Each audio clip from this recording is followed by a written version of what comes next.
last time on WildChild, we had an easy light wind sail / motor from Port Jefferson to Huntington Harbor. We were adopted by the really cool sailors of the Ketamawoke Yacht Club, and we met some fabulous sailors. Special shout out to Bob and Dave. Thank you so much, guys. So this episode, we're going to make an easy 20-mile jump from Huntington to City Island, where we can begin to stage for our jump through the East River of New York City. So after enjoying the comforts of the yacht club that night, we went back to the boat to sleep. The next morning, when we woke up before we left, we realized there was a West Marine nearby and maybe we should get some things. I don't know anything about fishing, but we need to fish some fishing in the ocean. You need to do it. So you have to have the right gear. Yeah. Don't stand there and just check it. We're in a sailboat, so I'm not sure we really need to do. Sure, that's fine. Because then we just end up exploring. It makes me smile. All told, we bought about $500 worth of fishing gear. We've only ever caught about 4 fish on the boat, and only one that we could eat, and it was a pretty small one. It's never paid for itself. And after that, we went back to the boat to begin the day's adventure. Gloomy gray skies in the rain on Long Island, getting ready to leave through the extremely crowded mooring field. Sometimes you can't even tell where the channel is, it's so crowded.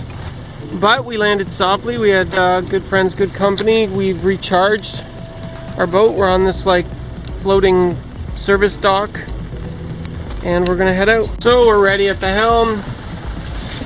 Michelle's on the dock to push off, Lexi on the helm. He'll untie us, push us out, and we'll do the spin.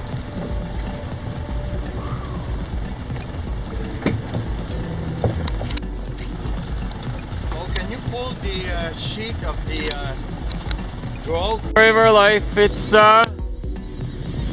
rainy, gray, drizzly, dreary. You can see from the flag, light wind.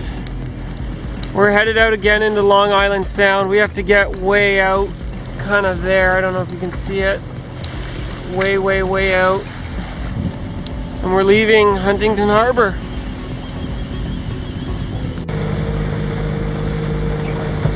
Coming to wind!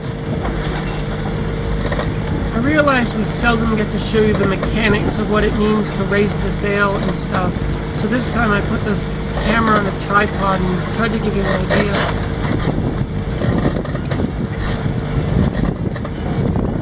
As soon as I start getting the boat pointed to windward, Michelle will begin raising the mainsail from the deck and he'll coil the rope down below. Once I get the autopilot in charge of the boat and holding a steady course dead into the wind, I'll run up and grab the rest of the halyard around the winch and I'll take up the slack until we can lock it down. We work as a team to get the sail up. It's not necessary to raise the mainsail this way, but it is faster.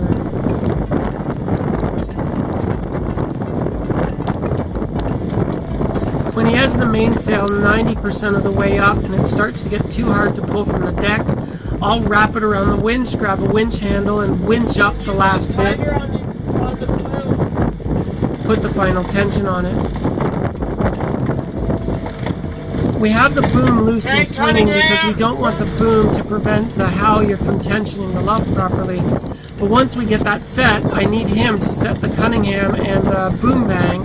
Then I can pull the main sheet tight, and then we have to begin to fall off. This gets a little complicated because I have to overwatch Michelle and make sure he's got everything right in the same order. I also have to be at the helm to make sure that the autopilot doesn't start to fall off the wind, because with a full sail that can cause a problem. I got a man on deck. If the boom swings, it could knock him off the boat. So I have to control the boat, the mainsail, the process, protect my crew, and make it all work. Alright, sails are set. We're 15.4 over 7.0, wind angle 113 degrees, on course, engine to neutral, killing engine, we're under sail, We're good, 16 over 7.1. Wow, great. Broad reach, 120 degree wind angle, 7 knots. So today we want to do, is it 20 some miles? Yeah, I think 24 nautical miles. Wow, at 7 it's great.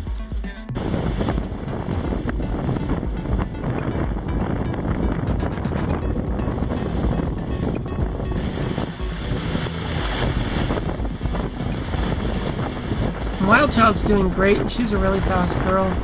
The good news is, in the protection of Long Island Sound, these are not big waves or swell. It's gray out, but it's not actually raining at the moment, and WildChild's hauling ass.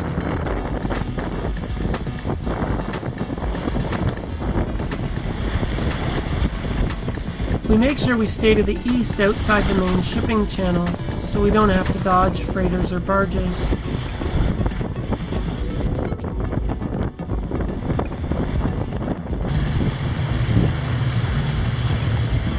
As the morning wears on, the wind abates and the sailing is pretty calm.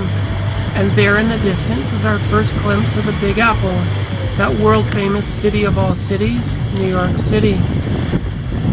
We gotta get through there tomorrow. I wonder how this is gonna go.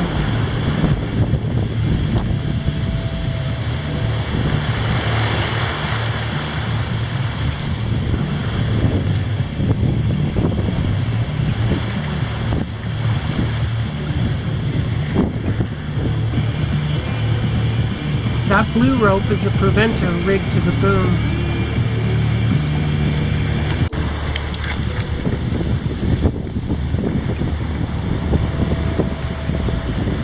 So sometimes as the captain you have to make kind of complicated decisions. It's still pretty early in the morning. It's only 20 miles to get to the beginning of the East River. We're in beautiful running winds going at about 7 knots, so that's only 3 or 4 hours of sailing. There's lots of daylight left. Why don't we finish the last 12 miles and just run the East River today?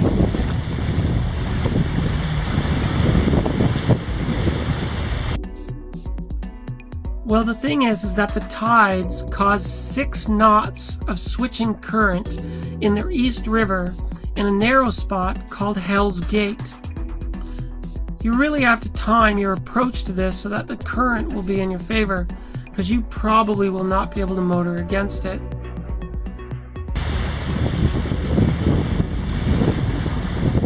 So looking at tide and current charts, there will be a window opening up with current in our favor tomorrow morning. So the wise thing for us to do is to stage ourselves near the mouth of the East River, near the Throgs Neck Bridge for the night, and wait for the current switch in the morning.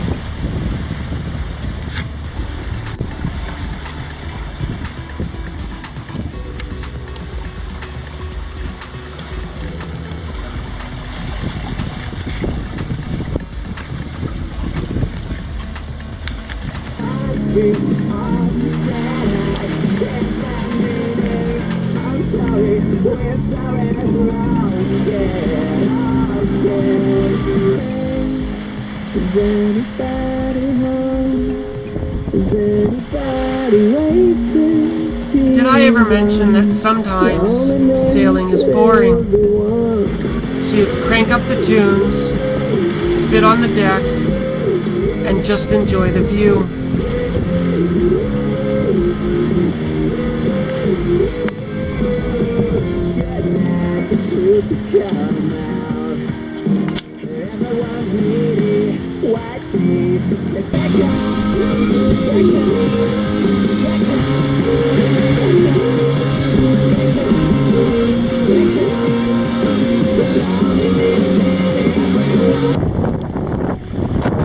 And that's the Throgs Neck Bridge there in the distance. That's the entrance to the East River of New York City.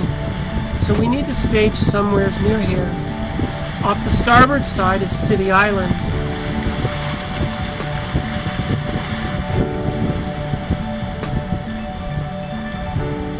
Our friends from Huntington told us we could anchor on the backside of City Island.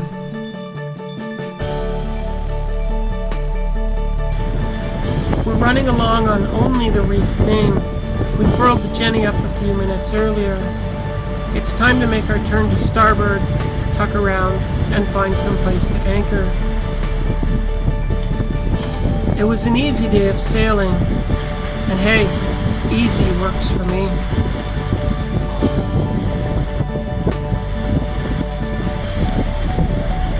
And so we dropped the sails, switched WildChild to motor.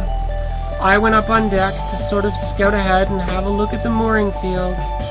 We had to try to find either someplace we could anchor WildChild, or maybe we could scoop a mooring ball again. Although we were expecting drizzly rain all night long, we were not expecting severe winds. And the wind, as it is only coming from the northeast, so we're pretty well protected. It took a little while, but we found a mooring ball within sight of the Throgs Neck Bridge. We're all ready to go for morning. Tomorrow morning we get to sleep in a little bit, but we wake up still in the rain. We'll go through the Throgs Neck Bridge, and we'll run the East River, and we will enter Hell's Gate.